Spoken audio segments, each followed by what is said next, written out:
त्या सगळ्या लोकांना त्यांनी जे बोलवलं, आदर सत्कार केला आणि मग त्यांचं कौतुक मी केलं.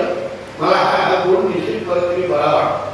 पण मी एक मराठीची बोलून की आम्ही कोणी कधी कुठल्या राजकीय लोकांवर 100% विश्वास ठेवू नका. आम्ही कधी कोणाचे विरोधक नसतो, कधी कोणाचे हात मिळू हे कधी बरोबर नाही. त्यांनी अनौपचारिक प्रवेश केलाय, औपचारिक करायचा बाकी असल्यामुळे तो तुमच्याला नाही बोलला असेल. म्हणून मी आपल्या सर्व भावांना चांगला भक्करी करू नये, चांगला भविष्य असताना करू नये. तोही त्याच्या पक्षासाठी मेहनत करतोय, मी माझ्या पक्षासाठी मेहनत करतोय. आम्ही दोघंही आपल्या आपल्या पद्धतीने आपल्या देवगडची सेवा करतोय. म्हणून मी वेळोवेळी त्यालाही शुभेच्छा देतो आणि मी आपला प्रवास सुरू करतो.